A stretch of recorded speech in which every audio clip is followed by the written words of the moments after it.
Të nderuar zëvendës kryeministra, ministra dhe zëvendës ministra, të nderuar punonjës të kryeministrisë dhe të medjeve, të dashur qytetarë.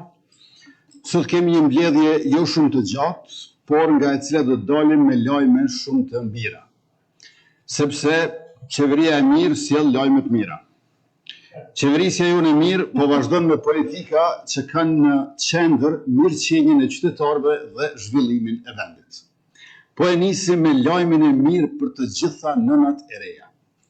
Qysh në fillim të mandatit qeverisës, siç kishim premtuar, filluam skemën e shtesave për gratë lehona në nivel të pagës minimale, 6 muaj nga 170 euro për lehonat e papunësuara dhe 3 muaj nga 170 euro për lehonat e punësuara, mbi pagesën që veç se e marrin sipas ligjit punës. Deri më tani, rreth 70.000 nëna të reja kanë përfituar nga këto shtesa. Me që tash e kemi edhe pagën minimale të re, është koha që kjo të reflektohet edhe në shtesat për gratë lehona. Sot, në mbledhjen e 261 qeverisë, do të miratojmë rritjen e vlerës mujore të shtesave nga 170 euro në 325.9 euro, aq sa është vlera neto e pagës minimale të re. Pra për të gjitha nënat lehona, që nga ky muaj, shtesa mujore do të rritet në 325.9 euro, e kjo përbën një rritje prej 91.7% apo gati 2% të shtesave. Për 6 muaj, shtesa e rritur përkthehet në 1.955.4 euro dhe kur kësaj i shtojmë edhe shtesën mujore për fëmijën, që është së paku 20 euro në muaj, apo 120 euro për 6 muajt e parë, atëherë efektivisht del se qeveria mbështet secilën nën të re me 2.075.4 euro. Pra për çdo fëmijë të lindur, mbështetja e qeverisë vetëm për 6 muajt e parë e tekalon vlerën prej 2.000 euro. Kjo nuk ka ndodhur asnjëherë më parë. Me këtë nivel mbështetje mund të krahasohemi me shumë shtete të tjera më të mëdha e të forta ekonomikisht se sa ne. Lajmi tjetër i mirë është për gratë lehona të punësuara. Agjencia Statistikave të Kosovës këtë javë ka publikuar nivelin e pagës mesatare për vitin 2024, e cila ka shënuar rritje të theksuar viteve të fundit, duke arritur në 639 euro. Krahas kësaj, ne sot do të miratojmë pagën mesatare referuese, e cila shërben për përllogaritjen e pagesës për 3 muaj në nivelin 50% të pagës mesatare, që është obligimi i qeverisë për secilën lehon të punësuar. Pra, përveç pagesës prej 70% për 6 muaj nga punëdhënësi, lehonat e punësuara do të përfitojnë mbështetje për 3 muaj të tjerë nga qeveria në vlerën prej 319.5 euro, që është 50% e pagës mesatare. Krahasuar me nivelin aktual prej 223 euro, mbështetja e re paraqet një rritje prej 43.3%. Thënë ndryshe, secila lehon e punësuar, përveç pagesës nga punëdhënësi, do të ketë 3 muaj pagesë të lehonisë nga qeveria në vlerë prej 319.5 euro në muaj, si dhe në kuadër të skemës së shtesave për lehona, edhe 3 muaj të tjerë nga 325.9 euro në muaj. Kur kësaj shtohen edhe shtesat mujore për fëmijë, rezulton se edhe lehonat e punësuara do të përfitojnë mbështetje mbi 2.000 euro nga qeveria, qysh në 9 muajt e parë pas lindjes, përveç pagesës që marrin nga punëdhënësi, që është 70% e pagës për 6 muaj. Lajmi i tretë i mirë është për shërbyesit publik. Ashtu siç e kemi thënë dhe siç e kemi miratuar në ligjin e buxhetit, pagat e shërbyesve publik këtë vit rritet 2 herë nga 55 euro, për të kompletuar rritjen prej 110 euro për gjithë. Rritja e parë tashmë ka filluar së zbatuari që nga janari i këtij viti, rritja e dytë do të fillojë së zbatuari nga muaji korrekt siç është paraqur me ligjin e buxhetit. Sot do të marrim vendimin për ndarjen e mjeteve buxhetore shtesë për të gjitha organizatat buxhetore që të mbulohet kostoja e kësaj rritje. Pas përgatitjeve teknike, zbatimi i fazës së dytë të rritjes do të fillojë të aplikohet muajin e ardhshëm dhe kështu pagat mujore për zyrtarët publik për mbi 80.000 zyrtar publik do të jenë 110 euro më të larta se sa ishin në dhjetor të vitit 2024. Bazuar në të dhënat e publikuara nga Agjencia e Statistikave të Kosovës, vitin e kaluar paga mesatare në sektorin publik ishte 755 euro. Me këtë rritje të fundit, që do ta miratojmë së bashku sot, paga mesatare që nga muaji i ardhshëm do të arrijë në 865 euro në muaj. Kjo paraqet një rritje prej 48.1% krahasuar me pagën mesatare prej 584 euro të vitit 2019, viti i fundit para pandemisë. Ju faleminderit. E tash vazhdoj me pikat për rendin e ditës së mbledhjes së sotme, duke nisur me shqyrtimin e propozimit vendimit për aprovimin e ekstraktit procesverbalit dhe transkriptit të mbledhjes së 260 të Qeverisë Republikës Kosovës. Ekstrakti, procesverbali dhe transkripti u janë shpërndar në linkun e materialeve të mbledhjes. Nëse nuk keni ndonjë vrejtje, ju ftoj për miratim, kush është për? Faleminderit, kundër nuk ka, abstenim nuk ka, konstatojmë që miratohet. Pika e dytë, në përputhje me fjalën time hyrëse, është shqyrtimi i propozimit vendimit për përsaktimin e pagës mesatare me qëllim të kompenzimit të pushimit të lehonisë nga Qeveria e Republikës Kosovës. E ftoj Ministrin e Financave, Punës dhe Transfereve, zotëria Ekran Munatin, që ta merr fjalën. Faleminderit të nderuar kryeministër, të nderuar zëvendës kryeministra, të nderuar kolegë, siç e paralajmëroi edhe kryeministri në fjalën e tij hyrëse, pra njëra nga pikat për miratim sot, propozimet për miratim, është edhe përcaktimi i pagës mesatare referencë të re, bazuar në pagën mesatare të publikuar nga Agjencia e Statistikave të Kosovës pas së fundmi. Siç e dini, me ligjin e punës parashihet që çdo grua që lind, pra lehon gjatë pushimit lehonisë, 6 muajt e parë punëdhënësi obligohet që ta mbuloj apo ta paguajë 70% të pagës që ka pasur, pra që ka në vendin e punës, ndërkaq pjesa tjetër e pushimit të lehonisë mbulohet 3 muaj me pagesë të 50% të pagës mesatare nga qeveria në këtë rast. E kjo është ajo çfarë po ndryshojmë. Pra, deri më tani aktualisht paga referencë që është marrë ka qenë 223 euro, ka qenë pagesa për lehonat e punësuara gjatë pushimit lehonisë, ndërkaq kjo po rritet me vendimin e sotëm, duke marrë pagën e re për bazë 639 euro, i bie apo përkthehet se 50% e këtij niveli është 319.5 euro. Pra pas 6 muajve që merr 70% të pagës, në pushimin e lehonisë çdo grua do t'i marrë edhe këta 3 muaj në vlerë prej 319.5 euro për secilin muaj.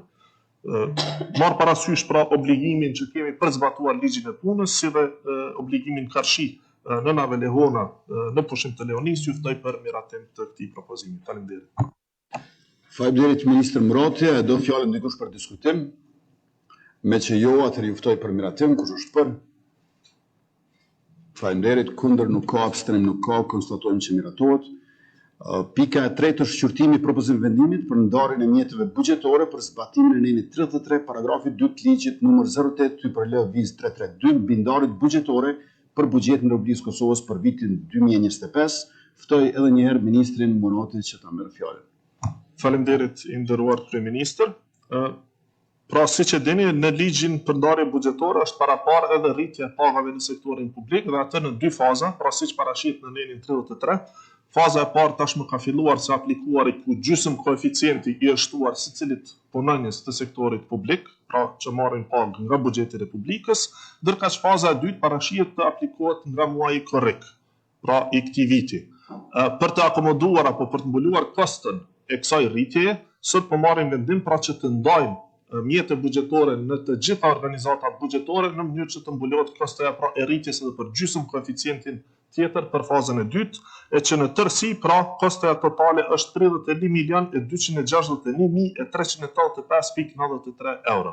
Pra është rreth 31.2 milion euro kostoja totale që do të shpërndahet në për organizatat buxhetore për të mbuluar koston e rritjes pra edhe për 55 euro tjera që do të kompletoj rritjen prej 110 euro për të gjithë shërbysit publik që marrin pagë nga buxheti. Faleminderit. Faleminderit Ministër Murati. Do fjalën dikush për diskutim? Kush është për? Faleminderit, kundër, s'ka, abstenim s'ka, konstatojmë që miratohet. Pika në vijim është e 4-ta me radhë, shqyrtimi i propozim vendimit për ndarjen e mjeteve buxhetore për zbatimin e masës 3.5, pagesa e lehonave të papuna të pakos të ringjalljes ekonomike. E ftoj edhe një herë ministrin e Kur'an Murati që ta merr fjalën. Faleminderit i nderuar kryeministër. Edhe për këtë pikë, siç e paralajmëruat, pra parashihet rritja nga niveli prej 170 euro, siç e dini pas skema e shtesave për gra lehona, është e paraparë që për gjitha gratë lehona që janë të papunësuara, shtesat jipet nga qeveria në nivelin prej 170 euro për 6 muaj. Ndërkaq për lehonat të cilat janë të punësuara, është shtesa për 3 muaj, pra ka qenë 170 euro për 3 muaj, në mënyrë që të mbulohet, pra 3 muaj merren me ligjin e pagës për lehonat e punësuara dhe 3 muaj tjerë pa në kuadër të masës së shtesave.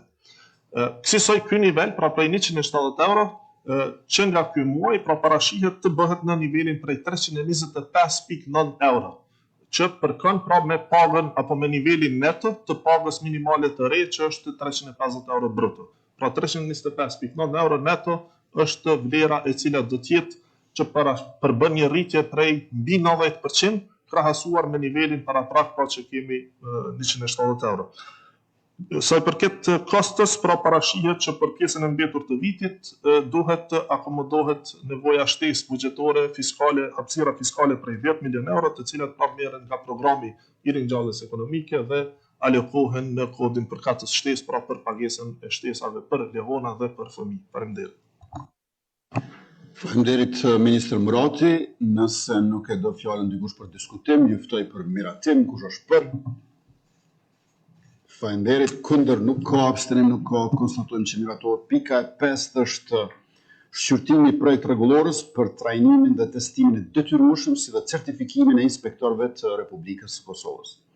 Reformimi i fushës së inspektimeve po bëhet me rregulla të qarta të punës e me vullnet të madh për të vendosur rend e ligj në çdo cep. Vazhdojmë pra me plotësimin e fushës së inspektimeve, tani edhe me rregullorën për trajnimin dhe testimin e detyrueshëm si dhe certifikimin e inspektorëve në Republikën e Kosovës. Kjo projekt rregullore zbatohet për gjithë inspektorët e punësuar në administratën shtetërore dhe në nivel komunal në tërë Republikën e Kosovës, përveç inspektorëve të organeve inspektuese të përjashtuara nga fushveprimi i ligjit përkatës për inspektime. Për më tepër e keni përpara edhe materialin përkatës. A e do fjalën dikush për diskutim? Kush është për? Faleminderit. Kundër nuk ka, abstenim nuk ka, konstatojmë që miratohet. Pika e 6 e rendit të ditës për sot është shqyrtimi i projekt rregullorës për procedurën e pranimit në shërbimin civil. Ministria e Punëve të Brendshme ka propozuar miratimin e kësaj rregullore në përputhje me dispozitat e ligjit për zyrtarët publik, si dhe në kuadër të angazhimeve të qeverisë për të përforcuar integritetin dhe profesionalizmin në administratën publike. Kjo rregullore synon të rregullojë në mënyrë të detajuar dhe të unifikuar të gjitha fazat e procesit të rekrutimit, duke përfshirë shpalljen e konkurseve, përbërjen dhe funksionimin e komisioneve, si dhe procedurat dhe metodat e vlerësimit të kandidatëve. Fjalën e ka zëvendës ministri i Punëve të Brendshme, zotëri Blerim Gashani, për të paraqitur para kabinetit qeveritar propozim rregulloren dhe arsyetimin për rëndësinë e saj. Faleminderit shumë nderuar kryeministër, të nderuar zëvendës kryeministra e ministra. Me lejoni që të propozoj para jush propozim vendimin për miratimin e rregullorës për procedurën e pranimit në shërbimin civil. Kjo rregullore përcakton rregullat dhe procedurën për rekrutimin e kandidatëve për pranim në shërbimin civil, themelimin e komisioneve, vlerësimin dhe emërimin e kandidatëve në shërbimin civil.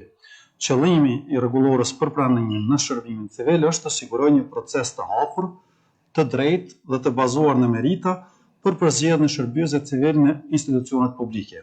Kjo rregullore zbaton parimet e ligjshmërisë, profesionalizmit, barazisë dhe transparencës në përzgjedhjen e kandidatëve.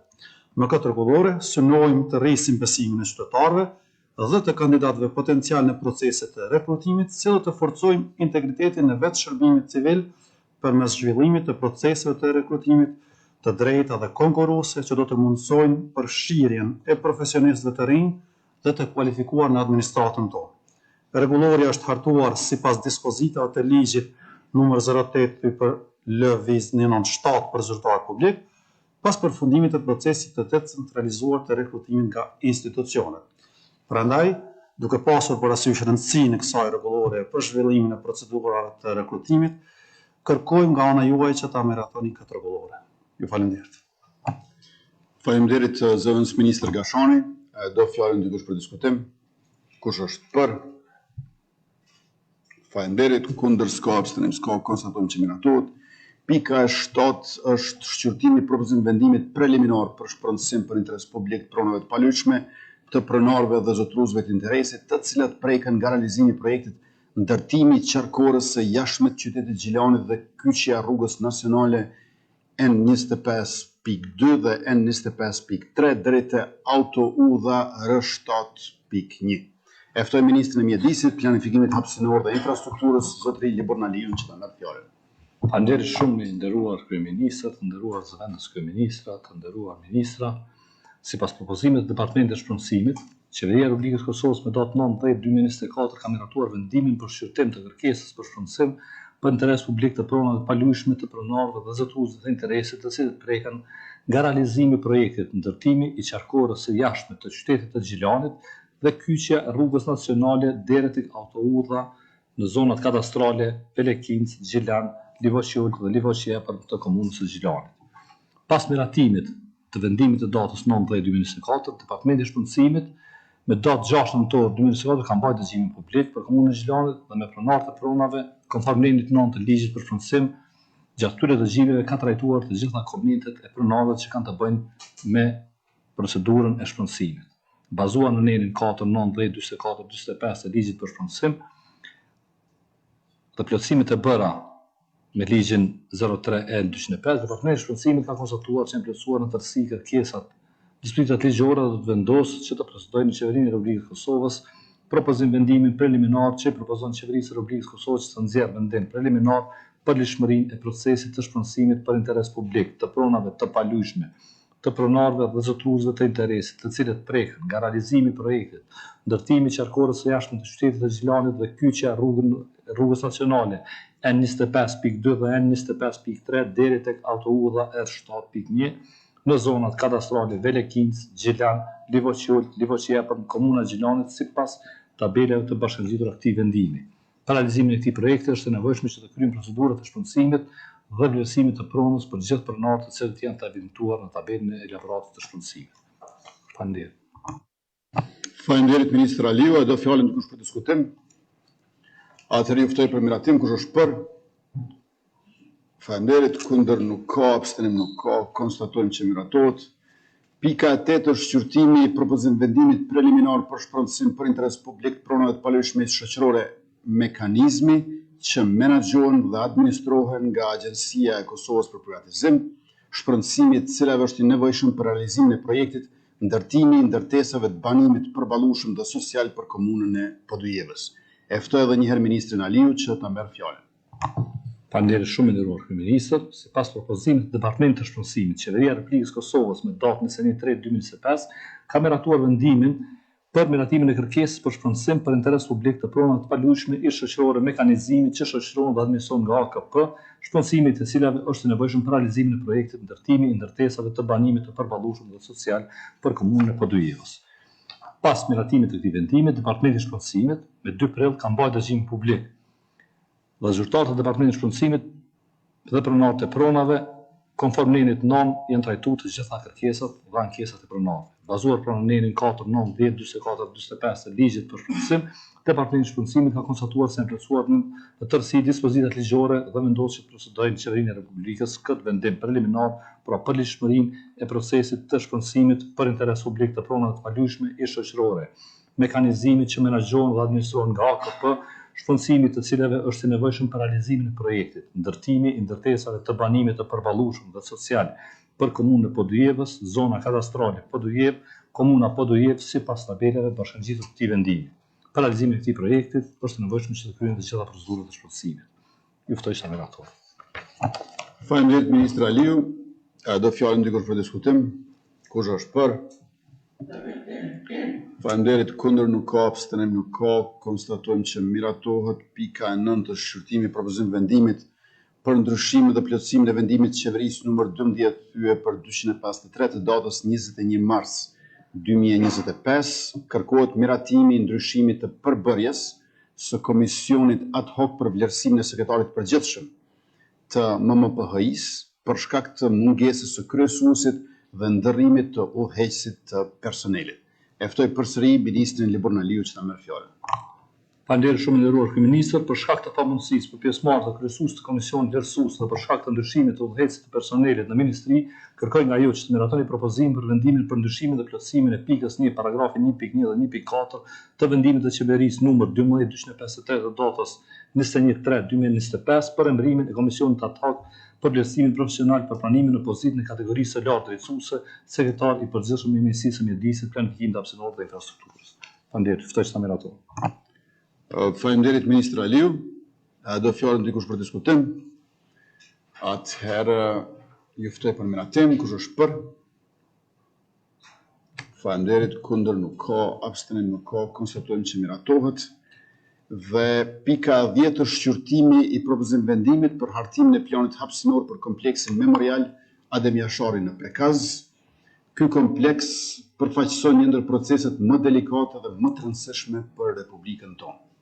Masterplani i cili është në fazën e hartimit nga një studie profesionistëve ndërkombëtar, në bashkëpunim me ata vendor, synon ta shndërrojë kompleksin në një nga qendrat më të rëndësishme të kujtesës në botë. Përveç projekteve për konservim, restaurim dhe interpretim, parashihet edhe hartimi i dokumenteve të planifikimit hapësinor, të cilat do të mundsojnë zhvillimin e një koncepti koherent dhe multidisiplinar për organizimin hapësinor dhe urban të kompleksit. Me qëllim të shtjellimit më të detajuar kësaj pike, fjalën ja kaloj ministrit të Mjedisit, Planifikimit Hapësinor dhe Infrastrukturës, zotëri Liburn Aliu. Faleminderit shumë, i nderuar kryeministër, të nderuar zëvendës kryeministra, të nderuar ministra. Bazuar në nen 14 të ligjit 04/L174, planifikim hapësinor, Ministria e Mjedisit, Planifikimit Hapësinor dhe Infrastrukturës do të paraqesë në mbledhjen sot në propozim vendimin për miratimin e planit hapësinor për kompleksin memorial Adem Jashari në Prekaz. Ky dokument përbën një ndër aktet më të rëndësishme strategjike në mbrojtjen dhe promovimin e trashëgimisë sonë historike të ndërlidhur ngushtë me identitetin kombëtar dhe zhvillimin e qëndrueshëm hapësinor. Plani hapësinor për kompleksin memorial Adem Jashari përfaqëson një dokument të planifikimit hapësinor të nivelit qendror, pra dokument për zonat e veçanta, për zonën me vlera unike, ontologjike, antropologjike dhe historike kulturore dhe vendos një regjim të veçantë, organizativ, zhvillimor dhe mbrojtës për territorin e caktuar, bazuar në ligjin 06/L059. Plani hapësinor do të hartohet në kuadër të kontratës për hartimin e masterplanit për kompleksin memorial Adem Jashari në Prekaz në bashkëpunim të ngushtë ndërmjet Ministrisë së Mjedisit, Planifikimit Hapësinor dhe Infrastrukturës dhe Ministrisë së Kulturës, Rinisë dhe Sportit.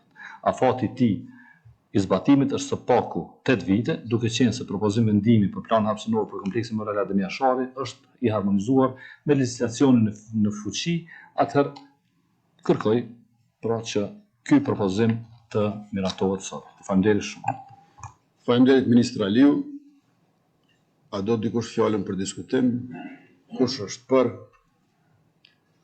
Faleminderit, kundër nuk ka, abstenim nuk ka, konstatojmë që miratohet. Pika 11 është shqyrtimi i propozim vendimit për emërimin e Komisionit ad hoc për vlerësimin profesional për pranim pozitën e lartë kategorisë drejtuese, drejtor ekzekutiv në Agjencinë e Regjistrimit të Bizneseve të Kosovës. Komisioni ka për qëllim zhvillimin e procedurave regrutuese për këtë pozitë të lartë drejtuese, për çfarë ftoj ministrin e Industrisë, Ndërmarrësisë dhe Tregtisë, zonjën Rozeta Hajdare, që ta merr fjalën. I nderuar kryeministër, të nderuar zëvendës kryeministra, ministra dhe zëvendës ministra që jeni prezent, ndëroni që në emër të Ministrisë së Industrisë, Ndërmarrësisë dhe Tregtisë paraqes propozim vendimin për emërimin e Komisionit ad hoc për vlerësimin profesional për pranimin e pozitën e lartë të kategorisë së lartë drejtuese, drejtor në ekzekutiv në Agjencinë e Regjistrimit të Bizneseve të Kosovës.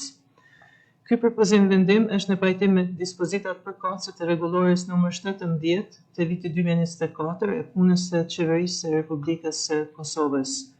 Komisioni ka për qëllim zhvillimin e procedurave për përzgjedhjen e kandidatit për pozitën drejtor ekzekutiv në Agjencinë e Regjistrimit të Bizneseve të Kosovës, duke u bazuar në procedurat e përcaktuara në ligjin numër 08 L197 për zyrtarit publik dhe rregulloren e qeverisë numër 15/2023 për procedurën e pranimit në shërbimin civil, ndryshuar dhe plotësuar me rregulloren numër 5 të vitit 2024 dhe sipas konkursit të shpallur me datën 19 shkurt 2025. Duke pasur parasysh rëndësinë e këtij qëllimi, ju propozoj që të shqyrtoni dhe të miratoni propozim vendimin për emërimin e komisionit ad hoc për vlerësimin profesional për pranim në pozitën e lartë të kategorisë drejtuese drejtor ekzekutiv në Agjencinë e Regjistrimit të Bizneseve të Kosovës. Ju falenderoj. Faleminderit Ministri Hajdari, e do fjalën dikush për diskutim. Atëherë ju ftoj për miratim, kush është për? Faleminderit, kundër nuk ka, abstenim nuk ka, konstatojmë që miratohet. Në pikën 12 të ndryshme nuk ka pika. Nëse nuk keni diçka që është urgjente ose rëndësishme, miru pafshim në aktivitetet e mbledhjet e radhës. Faleminderit.